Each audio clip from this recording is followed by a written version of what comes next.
Hello everyone, I am the storyteller and I am here to help you today. I know you use this video to fall asleep, so before that, like the video and subscribe to the channel. Also, where are you from and what time are you watching? Now get comfortable and relax. The lamplight had been flickering for 3 days before I first saw him. I should have fixed that sensor months ago, when Grandma Alice was still alive and would scold me about the maintenance during my weekend visits. Now, sitting alone in her creaking farmhouse with nothing but the insurance paperwork and my laptop for company, that erratic yellow glow had become the rhythm of my insomnia. Flash, pause, darkness. Flash, pause, darkness. Like a dying heartbeat against the wraparound porch. The advertising agency had given me bereavement leave, though they'd probably expected me to use it for something more productive than camping out in the middle of nowhere, 40 minutes from the nearest grocery store. Mom had flown to Phoenix to settle Dad's affairs, another inheritance mess, another round of family obligations, leaving me to sort through decades of accumulated memories in Alice's isolated sanctuary. That's what she'd always called it, her sanctuary. The first night the man appeared, I was nursing my third cup of coffee at 11 p.m., scrolling through email campaigns that felt increasingly meaningless. The automatic light triggered its stuttering dance, and there he was, a silhouette on the far end of the porch, motionless as a fence post. My chest tightened. I'd locked the gate, posted no trespassing signs. The nearest neighbor lived 2 miles down a dirt road that barely qualified as navigable.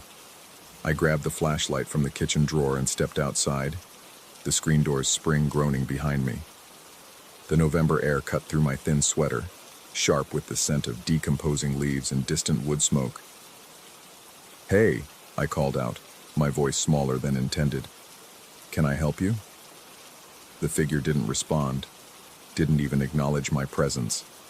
In the weak pool of the sensor light, I could make out the outdated cut of his dark suit, the narrow lapels and high-waisted trousers that belonged to a different era. His face remained shadowed, tilted downward as if studying something on the weathered planks. "Sir, this is private property." Still nothing. The lamplight flickered again, longer this time, and when it steadied, he was gone. I swept the flashlight beam across the entire porch, then down into the yard where Alice's cats, now my cats, congregated around their food bowls. Whiskers and Marmalade looked up at me with that particular feline expression of mild annoyance, as if my paranoia was interrupting their evening routine. I told myself it was a homeless man, someone seeking shelter who'd moved on when confronted. Rural areas attracted drifters, especially as winter approached. Nothing supernatural about that, nothing that couldn't be explained by logic and circumstance. But I double-checked every lock before going to bed. The second night, I was ready for him. I'd positioned myself by the living room window with a clear view of the porch, camera phone charged and recording. When the light began its familiar spastic pattern, I held my breath and waited. He materialized exactly as before, though that wasn't quite the right word. He didn't appear so much as become visible, like a photograph developing in slow motion. The same antiquated suit, the same bowed posture. But this time, I noticed something that made my mouth go dry. A white porcelain plate hovered 18 inches above the porch railing, suspended in empty air. The man reached up, his movements deliberate, almost ritualistic, and withdrew something from the floating dish with what appeared to be a silver spoon. He brought it to his mouth with ceremonial precision, chewing slowly, savoring whatever substance he'd collected. Even through the window glass, I could see the faint phosphorescent glow emanating from the plate's contents, pulsing like bioluminescent algae. I fumbled with my phone, hands trembling as I tried to zoom in while maintaining the recording. The man continued his strange meal, spoonfuls of light disappearing between his lips while the plate remained perfectly stationary in midair. When I checked the footage later, it showed only a translucent blur against the porch backdrop. No plate, no phosphorescent food, just a vague human-shaped distortion that could have been atmospheric moisture or a smudge on the lens. The third night, I didn't wait by the window. Instead, I called my mother in Phoenix, desperate for a rational voice to anchor me to reality. The phone rang 4 times before her voicemail picked up, her cheerful message about being busy with estate matters and promising to return calls soon. I hung up without leaving a message, unsure how to articulate what I was experiencing without sounding completely unhinged. I tried my college roommate Matt, then my sister Sarah, then my ex-girlfriend Jennifer. Nobody answered. It was as if the entire world had conspired to leave me alone with whatever was happening on Alice's porch. When the lamplight began flickering at its appointed time, I forced myself to stay in the kitchen, washing dishes that were already clean and reorganizing Alice's spice rack by alphabetical order. I would not look outside. I would not feed this delusion or hallucination or whatever psychological break I was experiencing. But the cats were agitated. Whiskers paced between the back door and the window, emitting low, guttural sounds I'd never heard before. Marmalade had disappeared entirely, probably hiding under Alice's bed where she'd retreated during thunderstorms. And then I smelled it. A sharp, citrusy fragrance that reminded me of bergamot tea mixed with lemon zest. It drifted through the house despite every window being closed and locked, growing stronger until it seemed to emanate from the very walls. My vision blurred around the edges. The kitchen clock's ticking became impossibly loud, then faded to silence. The last thing I remembered was the strange sweetness on my tongue, like dissolving candy, and the sensation of walking towards something important that I couldn't quite recall. I woke up in the backyard at dawn, my pajamas soaked with dew, and my bare feet caked with mud. 3 hours had passed according to my watch, though it felt like minutes. There were no footprints leading from the house to where I lay, just my own body in the middle of Alice's neglected vegetable garden, surrounded by withered tomato plants and the skeletal remains of summer herbs. The fourth night changed everything. I decided to stay awake, really awake, armed with caffeine pills and a thermos of black coffee. I positioned chairs at both the front and back doors, determined to catch myself if I started sleepwalking again. This time, I'd document everything with multiple cameras, create evidence that couldn't be dismissed or rationalized away. But when the familiar flickering began, I wasn't on the porch or in the yard. I was standing in Alice's kitchen, staring at the old oak table where she'd served me countless Sunday dinners throughout my childhood. A porcelain plate sat in the center of the table, identical to the one I'd seen floating outside. It hadn't been there 60 seconds earlier when I'd passed through to refill my coffee. The doors remained locked, the windows sealed, yet here it was, perfectly white china decorated with delicate blue flowers, containing perhaps 2 ounces of some luminescent substance that shifted between green and gold, like aurora borealis captured in liquid form. The citrus scent hit me immediately, stronger than before, accompanied by something else. Something organic and earthy that reminded me of the mushrooms Alice used to forage in the woods behind the property. My grandmother had always possessed an uncanny knowledge of which fungi were edible and which were poisonous, claiming her own grandmother had taught her the difference when she was barely old enough to walk. Some things can't be learned from books, she'd always said when I'd ask about her mysterious expertise. Some knowledge gets passed down in ways that modern folks don't understand anymore. I circled the table slowly, studying the plate from every angle. The substance inside rippled without any external disturbance, its glow intensifying and fading in a rhythm that seemed almost like breathing. When I leaned closer, the sweet fragrance became overwhelming, and I felt that familiar dissolution of time and space beginning at the edges of my consciousness. This time I fought it. I bit down hard on my tongue until I tasted blood, used the sharp pain to maintain awareness even as the kitchen walls seemed to pulse and breathe around me. Through sheer force of will, I managed to stumble backwards, putting distance between myself and the hypnotic plate. That's when I saw him again. The man in the vintage suit stood just beyond the kitchen doorway, no longer confined to the porch or the uncertain boundary between inside and outside. He was definitely inside now, in Alice's sanctuary, close enough that I could distinguish individual features despite the dim lighting. His face was gaunt but not unpleasant, with sharp cheekbones and hollow eyes that reflected the phosphorescent glow like dark mirrors.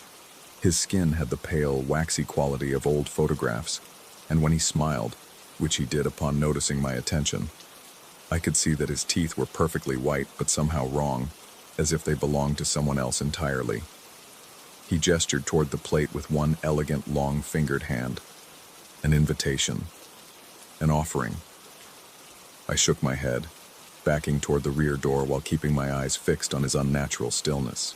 He didn't seem threatening exactly, but there was something deeply unsettling about his patience, as if he had all the time in the world to wait for my cooperation. "What do you want?" I whispered, my voice barely audible even to myself. His smile widened, revealing more of those borrowed teeth, and he raised the silver spoon I'd seen him use before. With deliberate slowness, he dipped it into the luminescent substance and brought it toward my direction, holding it steady like someone offering medicine to a reluctant child. The scent intensified until breathing became difficult.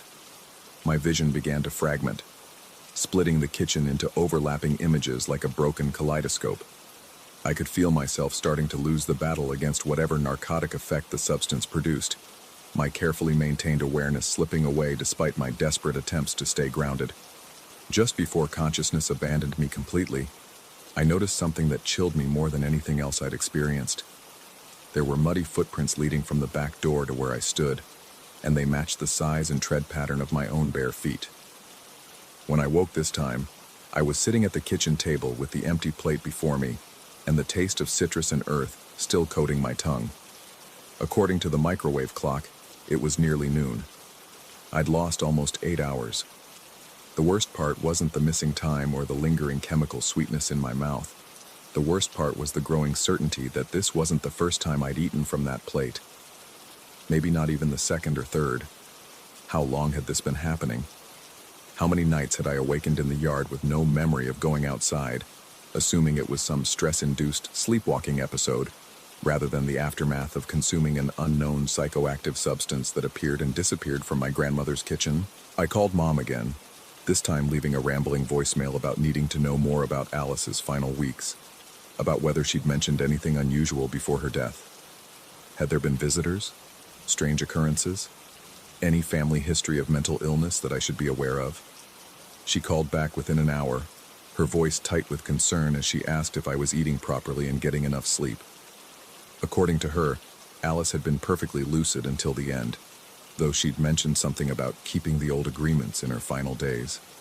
When pressed for details, Mom admitted she'd assumed it was related to property deeds or inheritance paperwork. She did say something odd, though, Mom added after a thoughtful pause. Right before I left for Phoenix, she told me to make sure you understood that some responsibilities can't be abandoned, only transferred. I figured she was talking about the cats or the house maintenance. That night, I didn't bother with cameras or chairs or any attempt to remain conscious when the lamplight began its erratic dance. Instead, I sat at the kitchen table and waited for the plate to appear, studying my reflection in the dark window glass, while the phosphorescent scent gradually filled the room. When the man in the antique suit finally materialized beside me, I didn't flinch or try to run. He looked exactly as he had before, ageless, patient, and somehow familiar in a way that made my skin crawl. "You knew her," I said, not really asking. "You knew Alice." His nod was barely perceptible, but definitive. He gestured again toward the plate, which had appeared without fanfare while I'd been watching his face. "What happens if I refuse?" I asked. For the first time, his expression shifted from benign patience to something approaching sadness. He pointed toward the window, then made a sweeping motion that encompassed the entire property. His meaning was unclear, but somehow ominous, as if my refusal would result in consequences that extended far beyond personal discomfort. I stared at the luminescent substance, watching it pulse and shift like a living thing. The rational part of my mind cataloged all the reasons this couldn't be happening. Hallucinations brought on by isolation and grief, possible gas leaks causing neurological symptoms, some kind of delayed stress reaction to Alice's death and the life changes it had triggered. But rationality felt increasingly irrelevant in the face of physical evidence I couldn't dismiss. The muddy footprints were real. The missing time was real. The taste in my mouth and the strange dreams that weren't quite dreams were real. "How long?" I whispered. The man held up his hand, fingers spread wide. 5, then again, 10, then a third time. though he only extended 3 fingers on the final count. 13 times. 13 times I'd eaten from the phosphorescent plate without remembering. 13 times I'd awakened in the yard or at the table with gaps in my memory, and Alice's old agreements, somehow binding me to rituals I'd never consciously chosen. I thought about my grandmother's extensive knowledge of local flora, her mysterious expertise with wild mushrooms and medicinal plants. I thought about the isolation of this property, perfect for cultivating things that required privacy and protection from prying eyes. I thought about family responsibilities that couldn't be abandoned, only transferred from one generation to the next.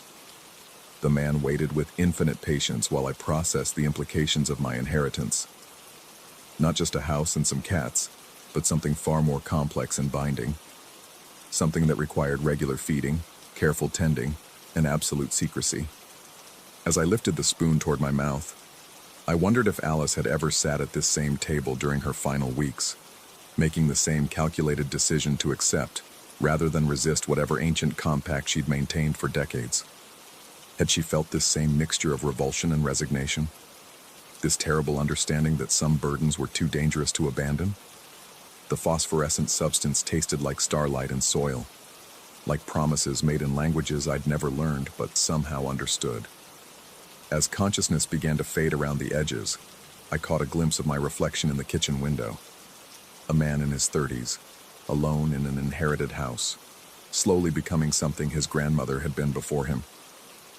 When I wake tomorrow, if I wake tomorrow as myself rather than something else wearing my face, I'll need to call the advertising agency and extend my bereavement leave indefinitely. After all, maintaining Alice's sanctuary requires more time and attention than I'd initially realized. Some agreements, it seems, are truly unbreakable, and some responsibilities can only be transferred to those foolish enough to accept their inheritance without asking the right questions first.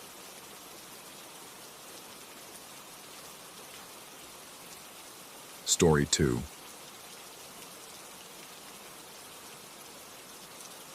The rain began at 2:47 a.m., and with it came the memories I'd spent 15 years trying to forget. I'd been working late in what used to be my childhood bedroom, now converted into the heart of my design studio. The familiar walls that once held Star Wars posters now displayed mood boards and color palettes for corporate clients.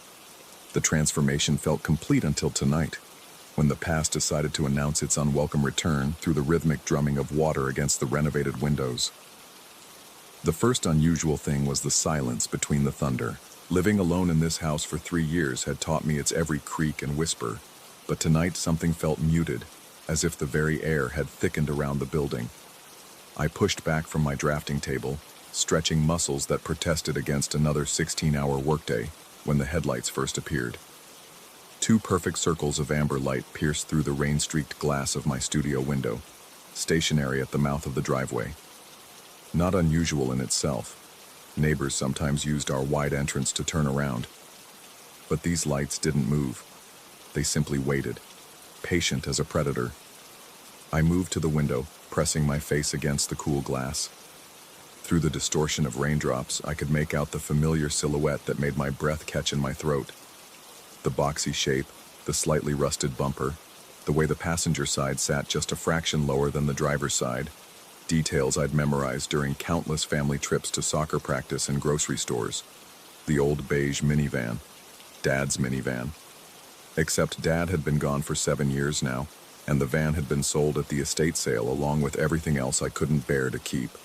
I'd watched a young mother drive it away, her toddler waving from the back seat where I used to sit, and I'd felt nothing but relief that another piece of my complicated past was finally disappearing down the street. Yet there it sat, engine off but headlights blazing, as if it had never left. My rational mind immediately began constructing explanations.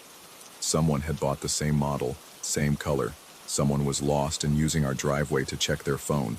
Someone was having car trouble and would be gone by morning. But as I stared through the rain, these reasonable thoughts began to fracture against the growing certainty that I was looking at something that shouldn't exist. The driver was wrong. Even through the storm and the glare of headlights, I could see a figure behind the wheel, but where a face should have been, there was only a thick, roiling fog that seemed to pour from within the cab itself. The mist pressed against the windows from the inside, creating strange patterns that shifted and swirled with their own unnatural current. It was as if the van had become a vessel for something that existed between states, not quite solid, not quite vapor. I grabbed my phone to call the police, but my fingers hesitated over the numbers. What would I tell them? That my dead father's sold minivan was parked in my driveway with a fog person behind the wheel? They'd suggest I'd been working too hard, drinking too much coffee, spending too much time alone in a house full of ghosts. Instead, I decided to turn on the exterior floods. The moment the powerful LED fixtures illuminated the driveway, the van simply wasn't there anymore. Not driving away, not fading gradually, just gone, as if it had been edited out of reality by an invisible hand. The rain continued to fall on empty asphalt, and the only evidence of the vehicle's presence was the lingering scent of exhaust that somehow reached me through the sealed windows of the house. I stood there for 20 minutes, watching the empty space where the van had been, trying to convince myself that exhaustion had finally caught up with my overworked mind. When I finally turned off the floods and returned to my desk, the amber glow was back, closer this time, much closer.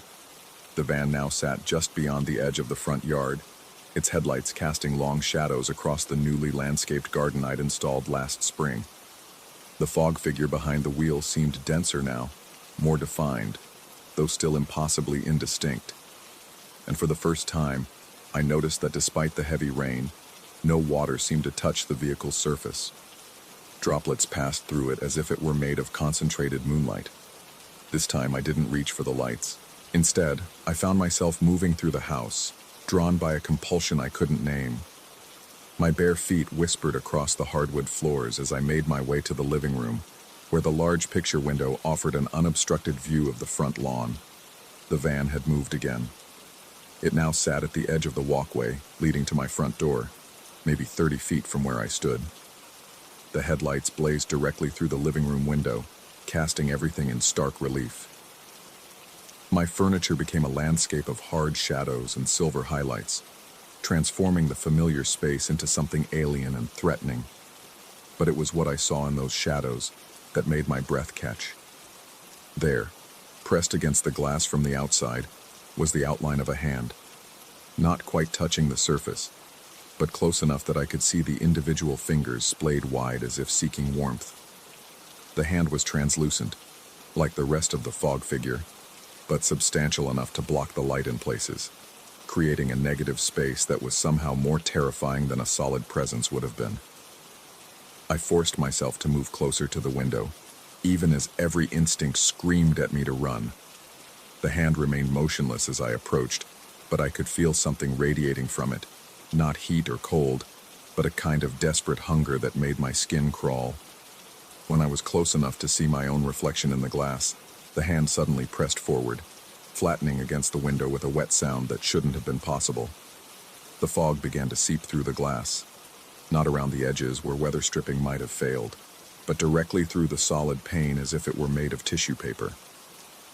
Thin tendrils of mist curled into my living room, bringing with them the scent of wet concrete and something else, something organic and familiar that I couldn't quite place. I stumbled backward, knocking over a side table that sent a ceramic lamp crashing to the floor. The sound seemed to break whatever spell had held me transfixed, and I ran to the nearest light switch, flooding the room with warm LED brightness. The van vanished again, but the fog remained for several seconds longer, wisps of it still clinging to the ceiling before dissipating like morning mist. The window showed no sign of having been penetrated, no residue or condensation to mark where the impossible had briefly become real. But the smell lingered. That organic scent that teased at the edges of memory, familiar, yet wrong. It reminded me of the way Dad used to smell when he came home from his weekend fishing trips. Lake water and mud and something else I'd never been able to identify as a child. Something like decay. I spent the rest of the night in my studio with every light in the house blazing, watching the empty driveway through 3 different windows. The van didn't return, but I could feel it waiting somewhere just beyond my field of vision, patient as the rain that continued to fall until dawn. When morning finally arrived, gray and soggy, I forced myself to venture outside to inspect the driveway for tire tracks or any other evidence of the night's visitation. The asphalt was clean, recently washed by the storm, with no indication that any vehicle had been there at all. But as I turned to go back inside, something caught my eye at the edge of the front lawn. There, pressed deep into the rain-softened soil, were tire tracks. Not just any tire tracks, but a perfect circle burned into the grass. The earth beneath charred black as if subjected to intense heat. And within that circle, smaller burns formed a pattern I didn't recognize. Symbols that looked almost like letters from an alphabet I'd never seen. I knelt beside the marks, studying their precise geometry. They were too perfect to be accidental, too complex to be natural. As I watched, rain began to pool in the deepest burns, and something extraordinary happened. The water began to glow, not brightly, just a faint phosphorescence that pulsed in rhythm with my heartbeat. The symbols seemed to shift and writhe in the rain light, suggesting meanings that danced just beyond comprehension. I reached out to touch one of the marks, but my hand stopped inches away, repelled by the same hungry energy I'd felt from the fog figure's hand against my window. That's when I heard it. The distant rumble of an engine that needed a tune-up, the particular wheeze of a transmission that had never quite worked right. The sound was coming from the direction of the street, growing closer with each passing second. I looked up from the symbols to see the beige minivan turning into my driveway, moving slowly but inexorably toward where I knelt. In daylight, I could see details that had been hidden by darkness and rain.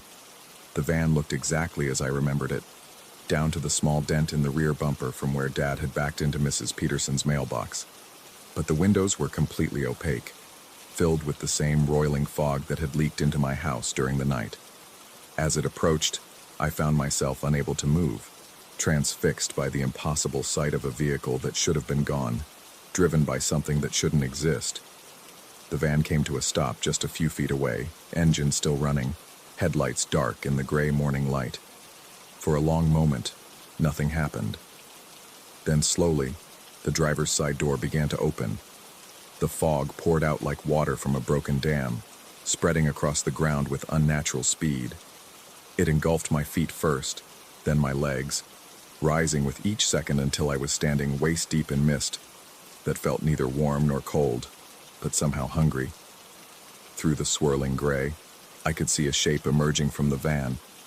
Tall, human in proportion but completely without features, as if someone had tried to sculpt a person from memory and given up halfway through. The fog figure moved toward me with deliberate steps, and as it drew closer, that familiar scent grew stronger. Not just lake water and mud now, but the full bouquet of decomposition, of things that had been underwater too long. And suddenly I remembered where I'd smelled it before. The fishing trips, Dad's weekend excursions to the lake, from which he'd return Sunday nights with an empty cooler, and that particular odor clinging to his clothes. The trips that had started when I was 8 and continued until I left for college. The trips I'd never been invited on, despite my repeated requests to go along. The trips that had ended abruptly 3 weeks before his fatal car accident on a rain-slicked highway. The fog figure stood before me now, close enough that I could see the constant shifting of its features, as if trying to settle into a familiar pattern but failing again and again. When it raised one translucent hand toward my face, I caught a glimpse of something beneath the mist. The flash of a fishing hook, the glint of metal weights, the pale gleam of bones that had been underwater for far too long. That's when I understood. The lake, the weekend trips, the smell, the accident that happened 3 weeks after the trip stopped, on a night when Dad was driving home from somewhere he'd never been before, somewhere that had made him smell like a different kind of water entirely. The fog figure leaned closer, and I could feel its breath, if something made of mist could be said to breathe, against my cheek. It carried the scent of questions that would never be answered, of secrets that had followed him into whatever lake had claimed more than just his weekends. But as understanding dawned, as the pieces of a puzzle I'd never known existed began to fall into place, the fog began to dissipate. The figure wavered like heat shimmer, becoming less distinct with each passing second. The van's engine sputtered and died, and the whole scene began to fade like a photograph left too long in sunlight. By the time the mist cleared completely, I was alone in my front yard, kneeling beside a circle of burned earth that was already beginning to cool. The van was gone. The fog figure was gone. And the only evidence that any of it had happened was the lingering scent of lake water and the perfect geometric precision of symbols burned into soil that would never grow grass again. I stood slowly, brushing dirt from my knees, and looked back at the house where I'd grown up, where I'd chosen to make my adult life despite everything it represented, where I'd convinced myself that renovations and fresh paint could transform the past into something manageable. But some transformations work both ways. As I walked back toward the front door, I found myself wondering about the lake Dad used to visit, about what he might have found there, or what might have found him, about whether some secrets are too heavy to stay buried underwater forever, and whether the beige minivan would return tomorrow night when the rain began to fall again. Because something told me this was far from over. Something told me that 15 years wasn't nearly long enough for certain kinds of debts to be forgotten. Something told me that the next time the van appeared, I might not be watching from the safety of my window. I might be invited to take a ride.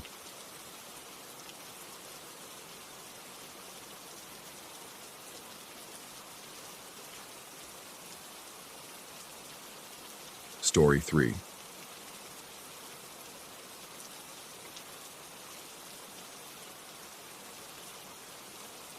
The house breathed differently when empty. I'd lived in this Melbourne townhouse for 18 years, but the first night alone revealed sounds I'd never noticed. The settling of timber that groaned like old bones, the whisper of air through gaps I couldn't locate, the rhythmic tick of the grandfather clock that seemed to skip beats when I wasn't listening directly. My parents had left that morning for their anniversary trip to Tasmania, and the silence they'd taken with them felt heavier than their presence ever had. By midnight, thirst drove me from my room. The stairs descended into darkness thick as velvet, each step familiar beneath my bare feet. 12 steps down to the landing, turn left, 12 more to the kitchen. I'd counted them thousands of times as a kid, racing up and down until Mom would shout about wearing holes in the carpet. The 13th step, the one that creaked, always came at the turn, just before the kitchen door, but I never reached it. The kitchen light spilled a pale rectangle across the hardwood floor, and there, silhouetted against the white cabinets, stood a figure. My height, my build, my posture, shoulders slightly hunched, head tilted as if listening to something just beyond hearing.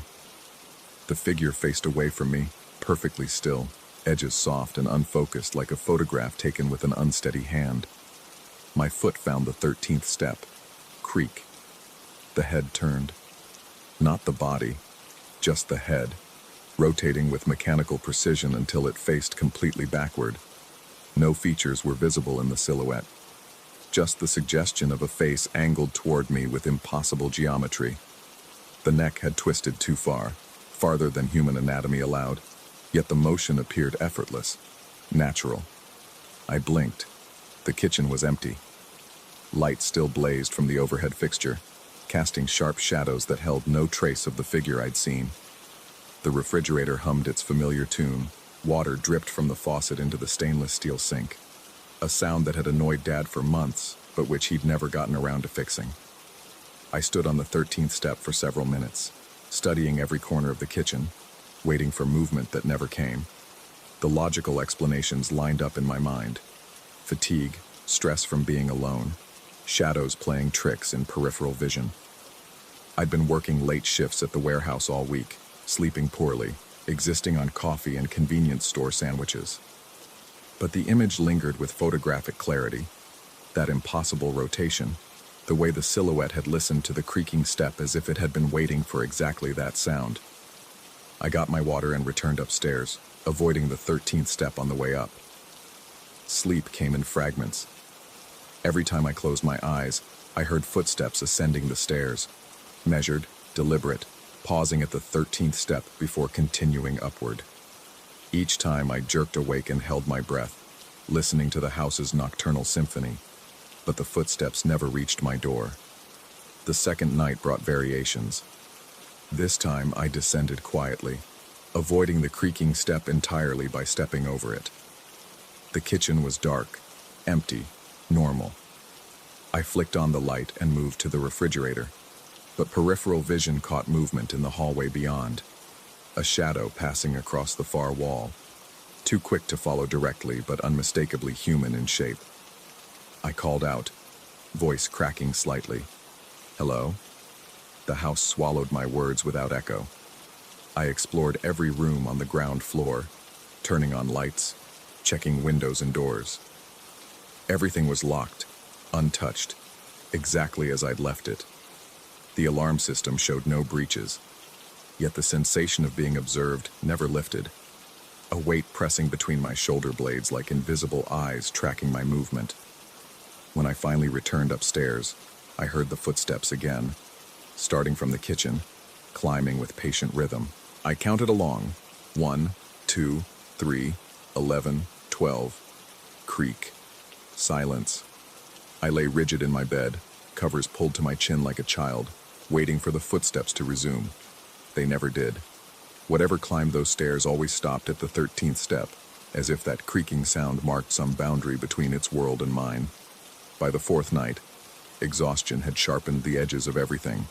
Colors seemed more vivid, sounds carried further, and the house itself felt larger, corridors stretching longer than memory suggested, rooms containing corners that hadn't existed before. I'd started mapping the layout obsessively, counting steps and measuring distances, but the numbers never matched. The hallway outside my room was 23 feet long according to my measuring tape, but 27 paces when I walked it. The staircase had 24 steps, but I'd been counting 25 since childhood, including the creaking one. Even the kitchen seemed to shift subtly, appliances occupying slightly different positions each time I entered, as if the entire house was slowly rotating around some invisible axis. I tried staying awake entirely, consuming coffee until my hands shook and my vision blurred. But micro-sleeps ambushed me, seconds-long lapses where my eyes would close and immediately snap open to the sound of footsteps that hadn't been there a moment before. Always the same pattern, starting from somewhere below, climbing steadily, pausing at the 13th step. During one of these micro-sleeps, I dreamed I was the one climbing. My bare feet found each step automatically, muscle memory guiding me through the familiar ascent. But when I reached the 13th step and heard it creak beneath my weight, I looked down and saw my own body lying asleep in bed above. The perspective was impossible, looking down at something that should have been above me, yet felt entirely natural in the dream logic. I woke with a start to find myself standing at the top of the stairs. My feet were dirty, small pieces of debris from the kitchen floor stuck to the soles. I had no memory of leaving my bed, no recollection of the descent and climb that must have preceded this moment. The grandfather clock downstairs chimed 3 a.m., its sound drifting up through the house like a funeral dirge. That was when I noticed the new hallway. Where the stairs turned at the landing, a corridor extended to the left that I'd never seen before. It was identical to the others in the house. Same carpet, same wallpaper, same overhead lighting. But it led somewhere that couldn't possibly exist given the house's footprint. The hallway terminated in what appeared to be another staircase, though the angle was wrong. The perspective skewed in a way that hurt to examine directly. I approached slowly, each step echoing with unusual volume. The new corridor felt longer than it looked, distance stretching with each footfall like a camera pulling back. When I finally reached the end, I found another set of stairs descending into darkness. 24 steps leading down to a familiar landing, where they turned left and continued to what must be another kitchen. I descended carefully, avoiding what would be the 13th step. The kitchen below was identical to the one I'd left. Same white cabinets, same stainless steel sink, same refrigerator humming in the corner. But a figure stood silhouetted against the far wall, back turned to me, head tilted in that listening posture I'd come to recognize. This time I didn't hesitate. I stepped deliberately on the 13th step. Creak. The head turned with that impossible rotation, neck twisting until the face, my face, looked directly at me. Features were visible now in the soft light. My eyes, my nose, my mouth slightly open as if about to speak. But the expression was wrong, too calm, too knowing, like looking at a photograph of yourself taken by someone else while you weren't paying attention. "You're not supposed to be here," I said, though I wasn't sure which of us I was addressing. The other me smiled, not with humor, but with recognition, as if I'd finally understood a joke that had been playing out for days. It raised one hand in a small wave, the gesture disturbingly familiar, because I'd seen it in mirrors my entire life.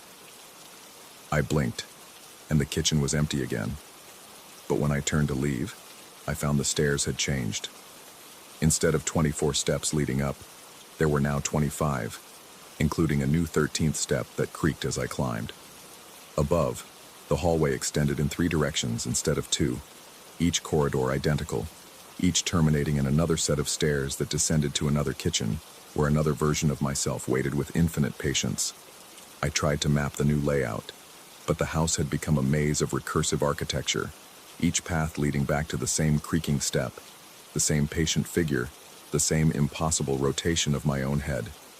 The footsteps I heard climbing behind me were my own, chasing myself through a structure that expanded with each descent, contracted with each ascent, breathing in rhythms that matched my heartbeat.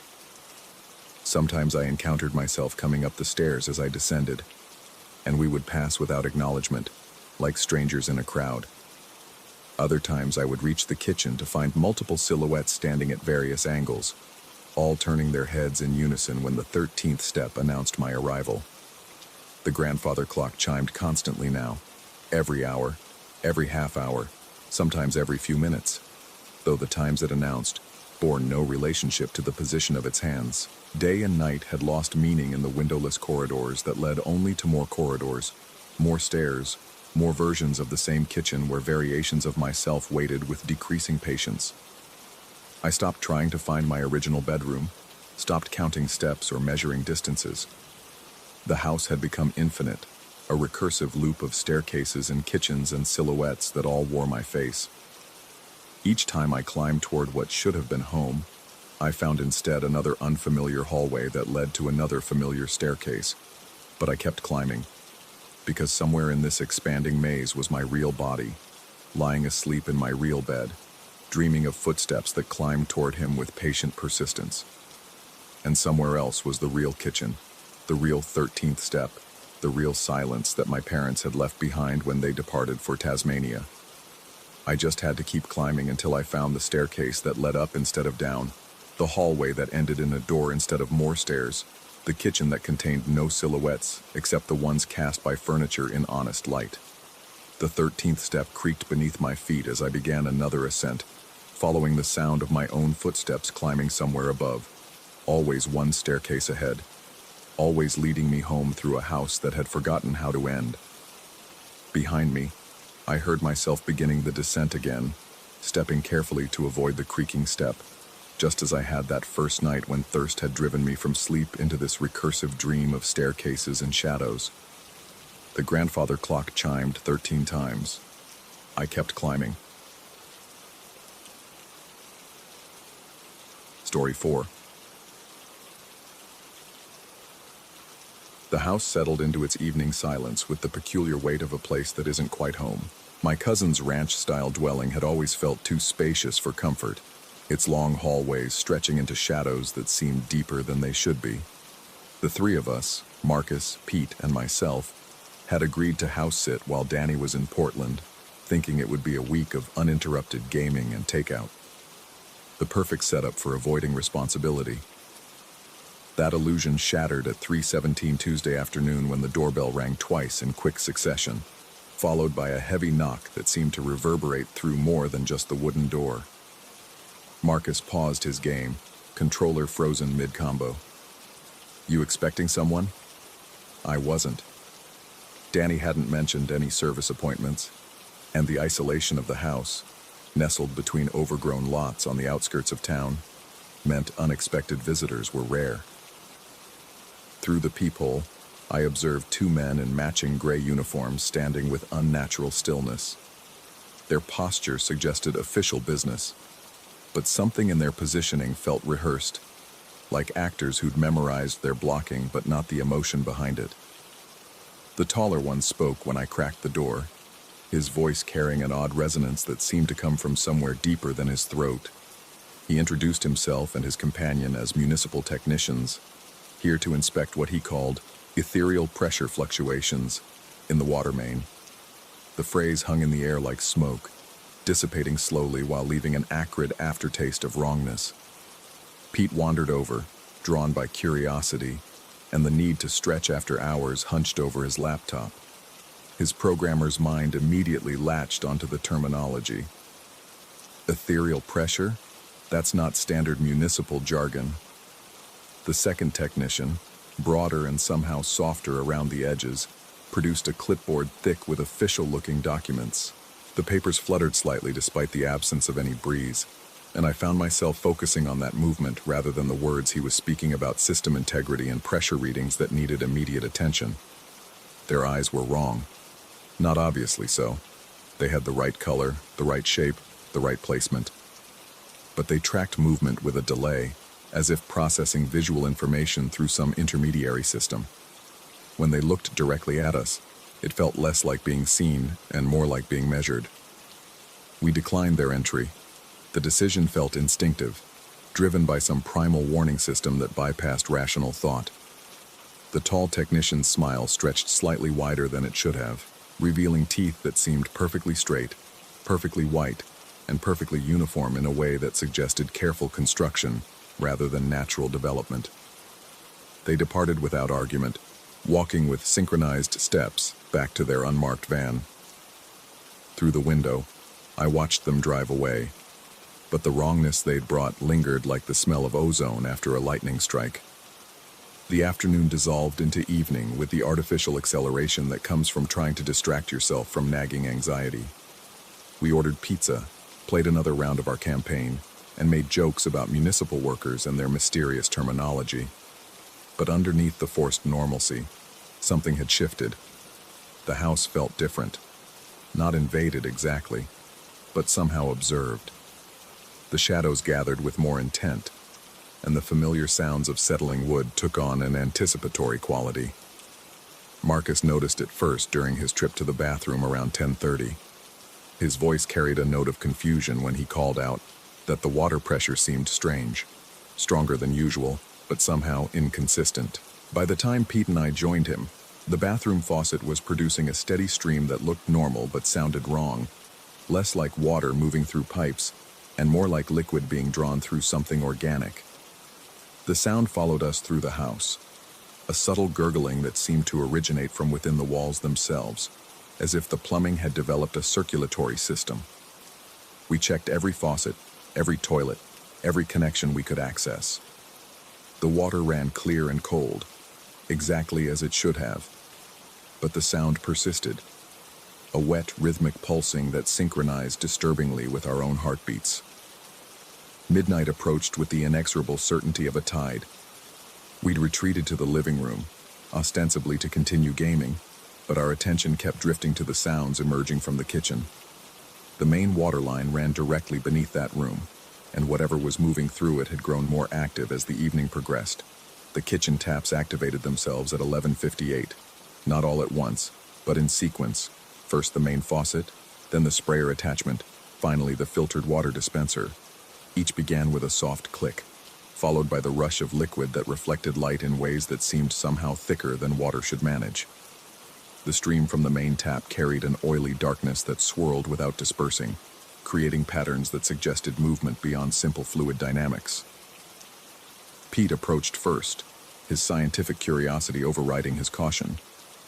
The reflection in the dark water showed his face, but distorted.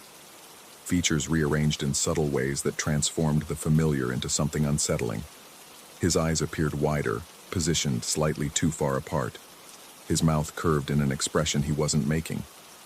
Marcus and I flanked him, drawn by the horrible fascination of seeing ourselves transformed. My own reflection stared back with a smile I could feel wasn't on my face, while Marcus's image seemed to be whispering words that produced no sound. The water continued to flow, but the reflections moved independently, mouthing conversations we couldn't hear and making gestures we weren't performing. The window above the sink provided a view of the backyard, where two figures moved with deliberate purpose through pools of standing water that shouldn't have existed. The ground sloped away from the house, ensuring proper drainage, yet dark puddles had formed in perfect circles across the lawn. The technicians, for they were unmistakably the same men, despite the distance and darkness, walked from circle to circle with steps that never quite contacted the water's surface. Their lips moved in constant, synchronized motion, forming words that carried through the glass despite the impossibility of hearing such quiet sounds from that distance. The rhythm of their speech matched the pulsing in the pipes, and gradually I began to understand that they weren't speaking to each other at all. They were addressing something else, something that responded from within the water system itself. The promises they made were simple and specific: liberation at midnight through the kitchen sink, freedom from the confined spaces of pipes and drains, release into a world of open water and unlimited expansion. As the clock tower downtown began its midnight chime, the water in our sink started to bubble with increasing violence. Not the gentle percolation of carbonation, but a roiling motion that suggested something substantial moving beneath the surface. The reflections grew more distorted, showing versions of ourselves that were fundamentally wrong. Faces that wore our features but belonged to something else entirely. The technicians outside raised their voices, their words now clearly audible despite the closed windows and distance. They spoke in a language that might have been English but carried syllables that human mouths shouldn't have been able to produce. The water responded to their calls, rising in the sink despite the open drain, forming shapes that defied both gravity and surface tension. Something was trying to emerge, not swimming up through the water, but using the liquid itself as a medium for manifestation. The dark reflection began to take on depth and substance, transforming from image to presence. Features that had appeared merely rearranged revealed themselves as belonging to entities that had never been human at all. Pete stumbled backward, knocking into Marcus, who grabbed my arm with enough force to leave bruises. We watched in fascinated horror as the water continued to rise, carrying with it the promise of something vast and patient that had been waiting in the spaces between the pipes, in the quiet corners of the municipal system, in the forgotten networks that connected every building to every other building through miles of hidden arteries. The clock finished its 12 chimes, and the water began to recede. Slowly, reluctantly, but definitively. The reflections faded back to normal, showing only our own pale, sweat-dampened faces, staring down at an ordinary kitchen sink running ordinary water. The bubbling stopped. The voices from outside fell silent. When we finally worked up the courage to check the backyard, we found only grass and the normal contours of Danny's landscape.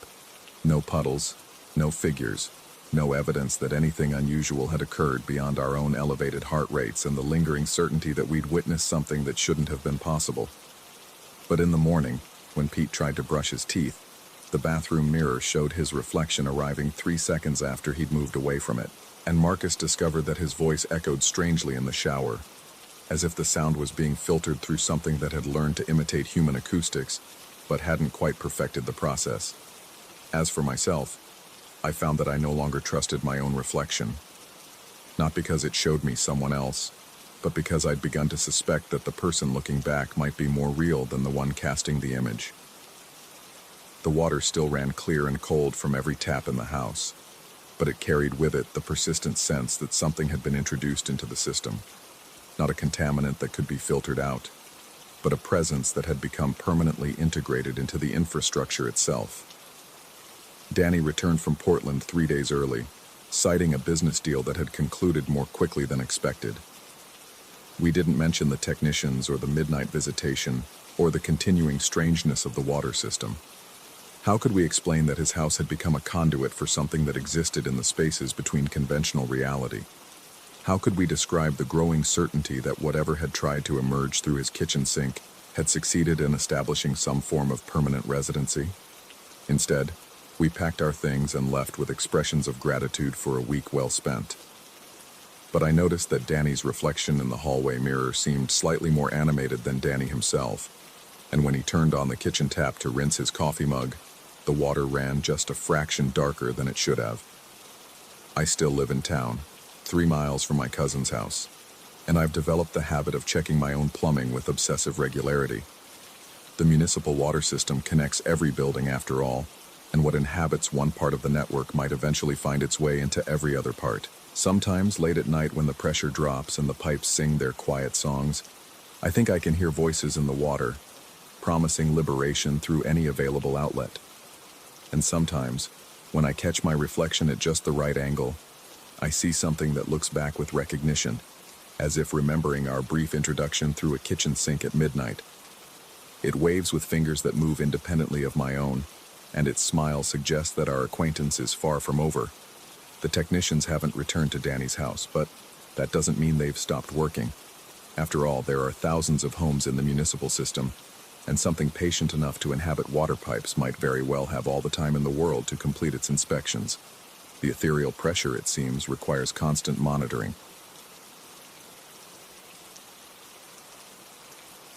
Story 5. The demolition notice had been tacked to the front door for 3 weeks, its red letters bleeding in the October rain. Marcus called me that evening, his voice carrying a tremor I'd never heard before. He couldn't spend another night alone in that place, he said. Not with the sounds, not with what he'd found behind the walls. I drove through the storm to Ashworth Manor, its Victorian silhouette cutting against the bruised sky like a wound. The house had belonged to Marcus's family for generations, but now the city wanted it gone. Something about structural integrity and public safety. Looking at the sagging roof and cracked foundation, I couldn't argue with their assessment. Marcus met me at the door, his face gaunt and eyes rimmed with sleeplessness. The electricity had been cut off days ago, so he handed me a flashlight that cast dancing shadows across the peeling wallpaper. The beam revealed water stains that looked disturbingly like faces, their mouths open in silent screams. "Thanks for coming," he whispered, as if speaking too loudly might wake something better left sleeping. "I know this place is a mess, but I needed someone here tonight." The interior reeked of decay and something else, something sweet and cloying that reminded me of old cosmetics. Our footsteps echoed on the warped hardwood as Marcus led me up the grand staircase, its banister sticky beneath my palm. Portraits of long-dead relatives watched us climb, their painted eyes seeming to track our movement in the shifting light. "I've been finding things," Marcus said as we reached the second floor. "Things that shouldn't be here." He guided me to what had once been the master bedroom. Wooden boards covered the far wall, nailed hastily and unevenly. Behind them I could make out the glint of glass. "Mirror," he explained, reading my expression. "There's one behind every board in every bedroom. 7 rooms, 7 mirrors, all facing the beds." My skin prickled. Something about the configuration felt deliberately unsettling, as if the house had been designed to watch its sleeping occupants. Marcus pried away one of the boards with a crowbar, the nails shrieking as they pulled free. The mirror behind was massive, easily 6 feet tall, its silver surface clouded with age. And there she was. In the reflection, standing at the foot of the bed that should have been empty, was a woman. Her face was painted in grotesque parody of joy, white base thick as paste, red lips stretched into an impossible grin, black tears streaming from her eyes. Her hair hung in greasy ringlets, and her dress appeared to be from another era, its once white fabric now yellowed and stained. The rational part of my mind knew it was impossible. I turned to look at the actual room. Nothing there but dust motes dancing in our flashlight beams. But in the mirror, she remained, swaying slightly, as if to music only she could hear. "She's been there since I uncovered the first one 3 nights ago," Marcus whispered. "Sometimes she moves closer. Sometimes she just watches." I stepped toward the mirror, my reflection joining the macabre scene. The woman's painted eyes seemed to focus on me, her crimson smile widening until it threatened to split her face. I reached out to touch the glass, and she raised her own hand in perfect mimicry, her fingernails black and elongated.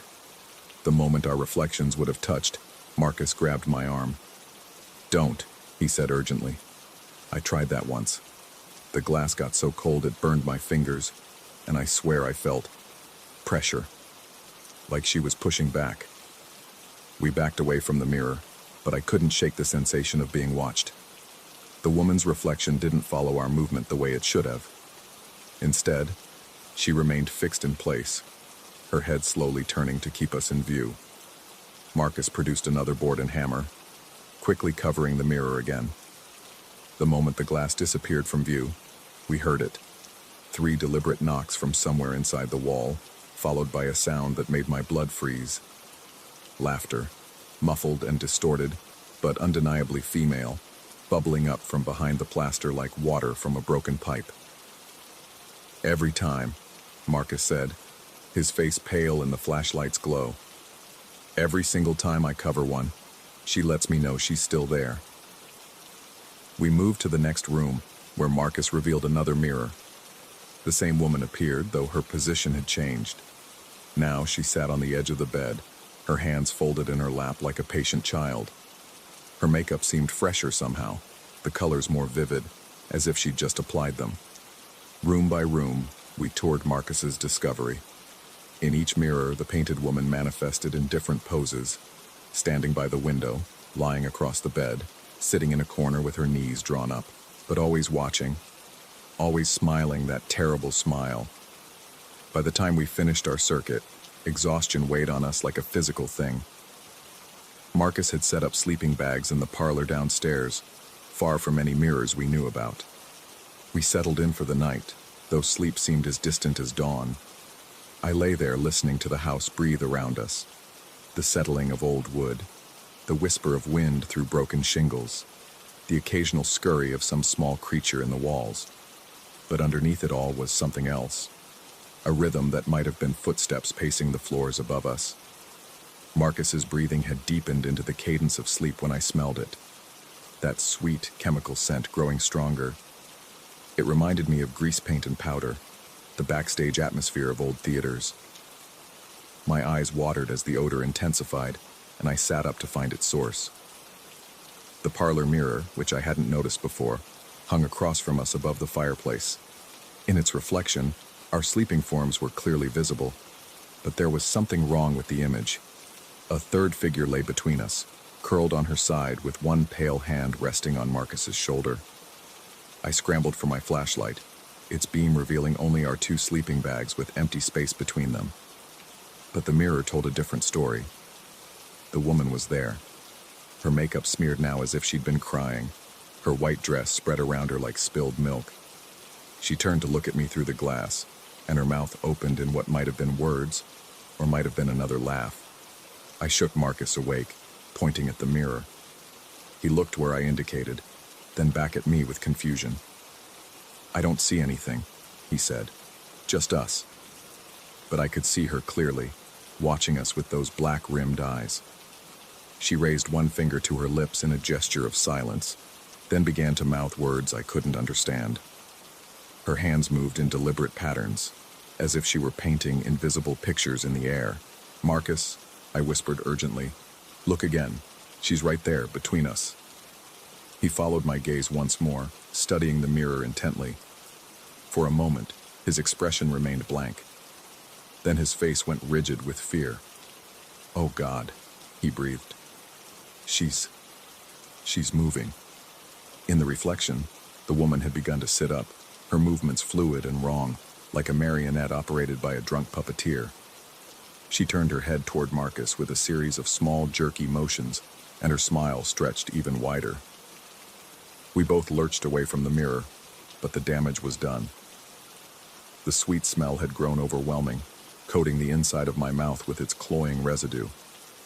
And worse than the smell was the sensation of presence, the absolute certainty that we were no longer alone in that room. The temperature dropped noticeably, our breath beginning to fog in the suddenly frigid air. Frost formed on the windows despite the autumn warmth outside. And from somewhere in the house came the sound of movement, slow, deliberate footsteps crossing the floor above us. Marcus grabbed his flashlight and aimed it at the ceiling, as if the beam could penetrate the plaster and reveal what walked there. The footsteps paused directly overhead, then continued in a path that would take them toward the stairs. "We need to leave," I said, already reaching for my jacket. But Marcus shook his head. Where would we go? She's in every mirror now. I've seen her in car windows, storefronts, any reflective surface. Running won't help. The footsteps had reached the top of the stairs. We could hear each board creak under invisible weight as something began its descent. But when I looked at the staircase, nothing was there. Only in the mirror could I see her, the painted woman, now walking down the steps with that same jerky, unnatural gait. She reached the bottom and turned toward the parlor, her movement visible only in reflection. Marcus saw her too now, his face twisted with a mixture of fear and fascination. She approached our mirror slowly, her hands extended as if feeling her way through darkness. When she reached the glass, she pressed her palms against it from the other side. The mirror's surface rippled like water, and I swear I felt the glass bulge outward toward us. Her smile had become something predatory, hungry, and her painted tears had begun to run in fresh streaks down her chalk-white cheeks. That's when I noticed our own reflections beginning to change. My face in the mirror appeared gaunt and hollow-eyed, while Marcus's features twisted into an expression I didn't recognize. The reflected versions of ourselves smiled those same terrible grins, their eyes black as tar. "Marcus," I whispered, not taking my eyes off the mirror. "Look at yourself." He did, and his scream caught in his throat. His reflection was moving independently now, mimicking the woman's jerky motions, painting invisible pictures in the air with fingers that ended in black claws. The sweet smell had become unbearable, and I realized what it was. Not just makeup, but the particular blend of cosmetics used by morticians, the chemicals that preserve the dead for display. The woman in the mirror wasn't wearing grease paint. She was wearing death. I don't remember making the decision to run. One moment I was transfixed by the horror in the glass. The next I was stumbling through the front door into the storm. Marcus followed, both of us gasping in the clean night air like drowning men breaking the surface. We stood in the rain, staring back at the house. In every window that still held glass I could see her, dozens of reflections of the same painted face, all watching us from different angles. She raised one hand and waved, a grotesque parody of farewell.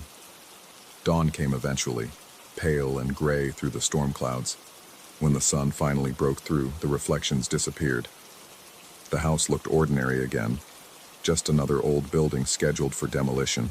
Marcus called the city that morning, asking them to expedite the destruction. They were happy to oblige. Apparently, there had been complaints about the property for years. Neighbors reported strange sounds at night, odd reflections in their windows, the persistent smell of chemicals drifting on the wind. The demolition crew arrived within the week.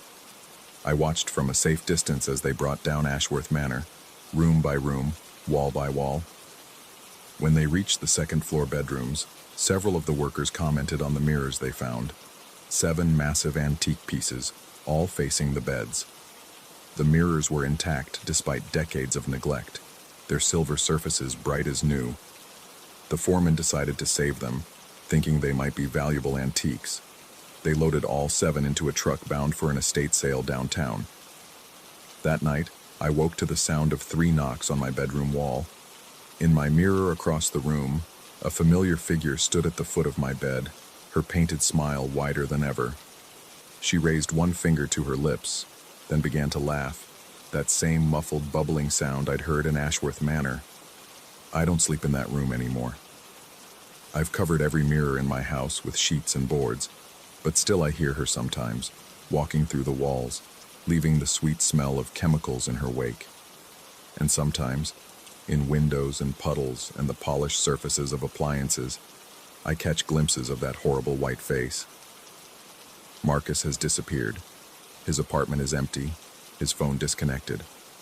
But yesterday I saw him in a store window downtown, standing next to the painted woman, both of them smiling at me with black-rimmed eyes. His face bore the same chalk-white makeup now, the same impossible grin. The estate sale is this weekend. 7 antique mirrors, each one perfect for a bedroom. The advertisement promises they'll bring sweet dreams to their new owners. I wonder how many homes they'll visit, how many bedrooms they'll watch over, how many people will wake to the smell of old makeup and the sound of 3 knocks in the wall. I wonder if I should warn someone, or if that would only make me sound crazy. After all, who would believe such a story? Who would accept that some reflections exist independent of reality, that some images persist long after their subjects have gone? Sometimes I think I imagined it all, that the stress of Marcus's situation and the atmosphere of that decaying house simply overwhelmed my rational mind. But then I catch my reflection in an unexpected surface, and I see how my own smile has begun to stretch just a little too wide, how my eyes have started to rim themselves with dark circles that weren't there before. The painted woman found her way out of Ashworth Manor, spreading from mirror to mirror like a virus of reflection. And I think she's still spreading, still watching, still waiting for the perfect moment to step through the glass and join us in this world. After all, everyone needs to see themselves sometime. Everyone needs mirrors, and she'll be waiting when they do. Story 6. The fluorescent lights in my fifth-floor apartment hummed their familiar tune as I bent over spreadsheets that seemed to multiply like cancer cells across my monitor. Numbers blurred together in the harsh white glow, and I rubbed my eyes, feeling the familiar burn of exhaustion. The city stretched below my window, a constellation of distant lives going about their evening routines, unaware of the peculiar isolation that had settled over my building like a thick blanket. It was exactly 10 p.m. when the intercom crackled to life. Static filled the small speaker beside my door, the kind of white noise that makes your teeth itch. But underneath that electronic snow, I heard something that made my blood freeze in my veins. A voice, gravelly, familiar, impossibly calm, emerged from the chaos. "Evening, Mr. Patterson. Could you buzz me up? Need to unlock the main door for the night shift." My hand hovered over the release button as recognition hit me like a physical blow. Frank Gutierrez, the building's night janitor who'd worked here for 15 years before his heart gave out in the basement utility room, exactly 31 days ago. I'd been one of the pallbearers at his funeral. The rational part of my mind screamed warnings, but my finger pressed the button anyway, muscle memory overriding logic. The familiar buzz echoed through the intercom, followed by the distant click of the main door unlocking 5 floors below. I stood frozen in my doorway, listening to the mechanical grinding of the elevator as it began its ascent. The LED display above the doors at the end of my hallway showed its progress. First floor, second, third. My palms began to sweat. Fourth floor, the grinding stopped. Fifth floor, the elevator doors slid open with their usual pneumatic wheeze, revealing an empty car. The interior light flickered once, twice, then settled into its normal steady glow. But something was wrong with the shadows inside. They seemed deeper than they should be, pooling in corners where the light couldn't quite reach. One by one, the hallway lights began to fail. It started at the far end, near the emergency exit. The first fluorescent tube flickered and died with an audible pop, plunging that section into darkness. Then the next one, closer to the elevator. Then the next. The darkness crept toward me like a living thing, swallowing the familiar beige carpet and the numbered doors of my neighbors' apartments. I backed into my apartment and slammed the door, throwing both deadbolts with shaking hands. The metal felt cold against my palms, colder than it should have been.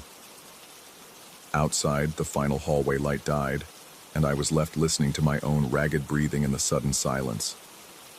That's when the doorbell started. Not the gentle chime I was used to, but a frantic, desperate hammering of the button. Ring, ring, ring, ring, ring, over and over, as if someone was leaning against it with their full weight. I pressed my eye to the peephole and saw nothing but darkness. No shadow beneath the door, no movement in the hallway beyond. Just that invasive cold seeping through the door frame like water through a cracked dam. The ringing stopped as suddenly as it had begun. I waited, counting my heartbeats, feeling sweat trickle down my spine despite the chill that seemed to emanate from the very walls. Minutes passed, then hours. Eventually, I convinced myself it had been some kind of electrical malfunction, a power surge that had affected the intercom system and the hallway lights simultaneously. Buildings this old were full of quirks and glitches. But the next night, at exactly 10 p.m., the intercom crackled again. This time the voice was different.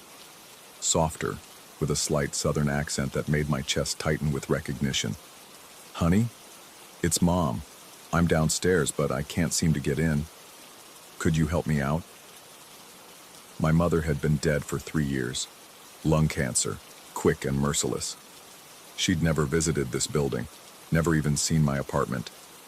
Yet there was her voice, filtered through static and distance, asking me to let her in with the same patient tone she'd used when I was a child locked out of the house. This time, I didn't press the button. I stood there, paralyzed, as the voice repeated its request. The pleas became more insistent, tinged with a confusion that twisted my stomach into knots. When I finally found the strength to move, I unplugged the intercom entirely, watching the small red light fade to black. But the voices didn't stop. They began coming through the walls themselves, muffled conversations that seemed to originate from the apartments around me. Familiar voices having conversations that made no sense. My college roommate discussing grocery lists with someone who responded in my ex-wife's clipped consonants. My father, who'd never met my brother-in-law, debating baseball statistics with an enthusiasm that would have been charming if it weren't impossible. I started keeping detailed notes, trying to find patterns in the madness. The voices always started at 10 p.m. They always seemed to be coming from just outside my immediate perception, through walls, through floors, through the thin barrier between my apartment and the world beyond. When I pressed my ear to the wall to listen more carefully, they would fade away, leaving only the building's normal creaks and sighs. Sleep became a luxury I couldn't afford. The voices followed me into my dreams, weaving themselves into conversations with people I knew were gone, places I'd never been. I would wake to find myself standing at my door, hand resting on the deadbolt, though I had no memory of getting up. The metal was always ice cold beneath my palm, as if something on the other side was drawing all the heat from it. Dr. Martinez prescribed sleeping pills, then anti-anxiety medication when I tried to explain about the voices. She spoke in careful, measured tones about stress and isolation, about how the mind could play tricks when pushed beyond its limits. I nodded and took the prescriptions, but I stopped taking the pills after the first week. They made the voices louder, more insistent, as if the chemical fog in my brain was somehow amplifying their signal. The building's other residents began to avoid me. Mrs. Chen from 5B started taking the stairs instead of waiting for the elevator when I was around. The young couple in 5D would duck back into their apartment if they heard my door opening. I caught fragments of their whispered conversations in the hallway, words like disturbed and police and eviction, but they couldn't hear the voices. That much became clear when I tried to ask Mrs. Chen about the strange sounds in the building. She'd looked at me with the kind of pitying confusion reserved for the clearly unhinged, shaking her head and muttering something in Mandarin as she hurried away. I was alone with whatever was happening to me. The breaking point came on a Thursday night, exactly 6 weeks after Frank's voice had first crackled through the intercom. I was sitting at my kitchen table staring at a bowl of soup that had gone cold hours ago, when I heard the key in the lock. Not a knock, not the doorbell. The actual sound of metal sliding into metal, tumblers clicking into place. My front door had 2 deadbolts and a chain. I always kept them locked. But I heard the unmistakable sound of my own door opening, the specific creak of the hinges that I'd been meaning to oil for months. Footsteps in my entryway, slow, deliberate, familiar. The soft scuff of Frank's work boots against my hardwood floor. I could smell industrial cleaning solution and the faint mustiness of basement air. "Mr. Patterson?" Frank's voice, no longer filtered through static, called from my living room. "Sorry to bother you so late. Just need to check something real quick." I couldn't move, couldn't breathe. The soup spoon felt like it weighed 1,000 pounds in my hand. The footsteps moved through my apartment with the confidence of someone who belonged there, someone who had every right to be conducting his nightly rounds. "Thermostat's been acting up," Frank continued, his voice growing closer. "Building management wants me to take a look at all the units. Won't take but a minute." The footsteps stopped just outside the kitchen. I could feel a presence there, patient and expectant, waiting for me to acknowledge it. But when I finally found the courage to turn my head, the doorway was empty. Just shadows and the faint scent of industrial cleaning solution hanging in the air. I spent the rest of the night crammed into the corner of my bedroom closet, surrounded by hanging clothes that felt like a protective barrier between me and whatever was sharing my space. Every sound made me jump. The refrigerator cycling on, the building settling, the distant hum of traffic from the street below. When dawn finally crept through my bedroom blinds, I emerged from the closet to find my apartment exactly as I'd left it. Deadbolts still thrown, chains still latched, no sign that anyone had been inside except for the lingering smell of cleaning solution and a single wet footprint on my kitchen floor, size 11 work boot, just like Frank used to wear. That morning, I called in sick to work and spent hours researching the building's history. What I found in the city records made my hands shake as I scrolled through decades of documents. The building had been constructed in 1987 on the site of an older apartment complex that had burned down the year before. 7 people had died in that fire, trapped on the upper floors when the stairwells filled with smoke. But it was the list of employees who'd worked in the building over the years that made my blood run cold. Frank Gutierrez wasn't the first janitor to die here. 3 others had passed away while employed by the building management company. Heart attacks, strokes, accidents in the basement utility areas. Their names appeared in death notices I found buried in local newspaper archives. Men who'd spent their final years walking these same hallways, maintaining these same systems. The voices weren't just random fragments of my imagination. They were messages, communications from people who'd found themselves trapped between worlds, unable to leave the place where they'd spent so much of their lives. And somehow my apartment had become a kind of focal point, a place where the barrier between the living and the dead had worn thin. But that realization brought with it an even more terrifying possibility. If the building was somehow collecting the voices of the dead, what did that mean for me? I'd been living here for 4 years, working late into the night, building my own patterns of routine and familiarity. Was I already becoming part of whatever force was at work in these walls? The question haunted me through the day, and as 10 p.m. approached, I found myself standing before my front door, listening to the familiar sounds of the building settling around me. The voices would come again tonight. They always did. But this time I thought I was beginning to understand what they wanted. They weren't trying to get in. They were trying to get me to come out. The intercom crackled to life exactly on schedule, but tonight there was no static, no distortion. The voice that emerged was clear and calm, tinged with a sadness that made my throat tight. "Mr. Patterson, it's Frank. I know you can hear me. I know you've been listening all these weeks. We've been trying to explain, but you haven't been ready to understand. The building remembers us, son. All of us. And now it's remembering you too." I pressed my forehead against the door, feeling the cold seep through the metal. "What do you want from me?" "Nothing you're not already giving. The building takes care of its own, Mr. Patterson. Always has, always will. But you have to stop fighting it. Stop trying to leave. This is where you belong now. This is where you've always belonged." My hand moved toward the deadbolt without my conscious permission. The metal was so cold it burned against my palm, but I couldn't seem to let go. Behind me, my apartment felt smaller somehow, the walls closer together, the ceiling lower. The familiar space was becoming a cage, but the alternative, whatever waited beyond my door, felt like something far worse. "Just open the door, son. Let us show you how peaceful it can be. How quiet. No more stress, no more deadlines, no more wondering if you're losing your mind. Just the work, just the routine, just the endless, comforting night." As I stood there, frozen between choices that felt equally impossible, I realized that the most terrifying thing wasn't the voices or the cold or the footsteps in my apartment. It was the growing certainty that Frank was right, that I'd been fighting against something inevitable, something that had been calling to me long before his voice had first crackled through the intercom. The building was patient. It could wait as long as necessary. And deep down, in a place I didn't want to acknowledge, I was beginning to think that maybe waiting was just another form of surrender. My hand remained on the deadbolt, cold metal against warm flesh, as the voices outside my door began to multiply. Frank's gravelly tones joined by others I didn't recognize, then by voices I did. My mother, my father, my college roommate. All of them patient, all of them understanding, all of them inviting me to step outside and join the endless routine of the night shift.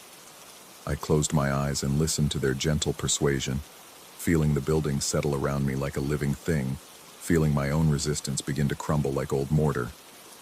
The deadbolt turned so easily under my palm, just a simple twist of the wrist. And in that moment, I couldn't remember why I'd ever wanted to keep it locked.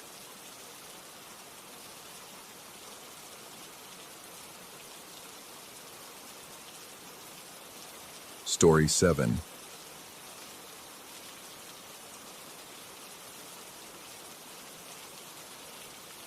The first thing I noticed about the Millbrook district wasn't the broken streetlights or the boarded windows. It was the silence.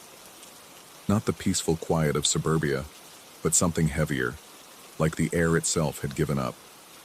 The realtor had called it transitional, which I learned was code for the only place you can afford on your salary. 3 months after the divorce, with my credit shot and my savings drained, transitional was all I could manage. The house squatted between 2 vacant lots like a rotting tooth, its vinyl siding the color of old bone. Inside, the previous tenant had left behind the smell of cigarettes and something else. Something sweet and cloying that reminded me of overripe fruit. I told myself it would fade once I opened the windows and let some air circulate. That first week, I threw myself into making the place livable, scrubbing floors, patching holes, replacing the ancient fixtures that flickered and hummed like dying insects. The work kept my hands busy and my mind off Sarah, off the empty apartment she'd taken half our furniture from, off the way she'd looked at me those last few months like I was something she'd stepped in. The living room faced west, its single large window offering a view of the street through glass so old it warped everything into funhouse distortions. During the day, I could watch the occasional car crawl past, their occupants hunched over steering wheels like they were fleeing something. But it was the evenings that held my attention. The streetlight across from my window had seen better decades. Its sodium glow cast everything in sickly yellow, creating a pool of light that seemed to push the darkness back rather than illuminate anything useful. Trees lined the sidewalk, massive oaks that had grown wild and untended, their branches creating a canopy so thick that daylight struggled to reach the ground even at noon. It was on my 8th day that I first heard the knocking. 3 knocks. Soft, deliberate, against the living room window. Tap, tap, tap. I'd been unpacking boxes, working by the dim light of a single lamp, when the sound cut through the evening quiet. My first thought was neighborhood kids, though I hadn't seen any since moving in. When I looked up from my books, the window showed only that pool of yellow light and the empty sidewalk beyond. The knocking came again the next evening. Same pattern, same gentle persistence. This time I was ready. I killed the lamp and crept to the window, pressing my face against the cool glass. The street lay empty, bathed in that jaundiced glow. No one stood on the sidewalk. No branches hung close enough to tap against the glass in the still air. By the 3rd evening, I had my phone ready, camera app open. The knocking began exactly at sunset. I'd started checking the time. Tap, tap, tap. I hit record, holding the phone steady as I filmed the empty street beyond the glass. Later, watching the footage on my laptop, I felt my stomach clench. The audio was clear, 3 distinct knocks, exactly as I'd heard them. But the video showed no hands, no figure standing at my window. Instead, projected onto the asphalt in the streetlight's glow, 3 elongated shadows stretched across the ground. They appeared at the moment of each knock, dark shapes that seemed to originate from something standing just outside the camera's frame, something that should have been visible through the window but wasn't. I replayed the footage until my eyes burned. The shadows were there, undeniable, long and thin, like fingers reaching across the pavement. With each passing day, as I continued recording, they grew shorter and more defined. Whatever was casting them was moving closer to my window. The realization hit me like ice water. Something was approaching my house every evening, standing just outside my field of vision, and knocking on my window. Something I couldn't see but that cast shadows in the streetlight. I called a locksmith the next morning, but his van broke down before he reached my street. The hardware store recommended a local carpenter named Miguel Restrepo. When I explained I needed security bars for my windows, his voice grew cautious over the phone. "You sure you want bars on that place?" he asked.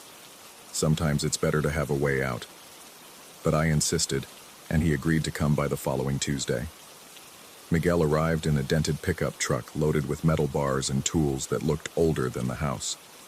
He was a compact man with calloused hands and eyes that seemed to take in everything without judgment. When he saw the window in question, he paused, running his palm along the frame. "How long you been living here?" he asked, not looking at me. 2 weeks. He nodded, still examining the window. "This glass is original, probably 60, 70 years old. You notice anything unusual about the place?" The question caught me off guard. "Like what?" Miguel straightened, wiping his hands on his jeans. "Just asking. Some houses, they hold on to things. Memories, sometimes more than memories." As he worked, measuring and marking drill points, I noticed him glancing frequently at the window itself, not the frame. His movements grew more hurried as the afternoon wore on, and when sunset approached, he packed his tools with nervous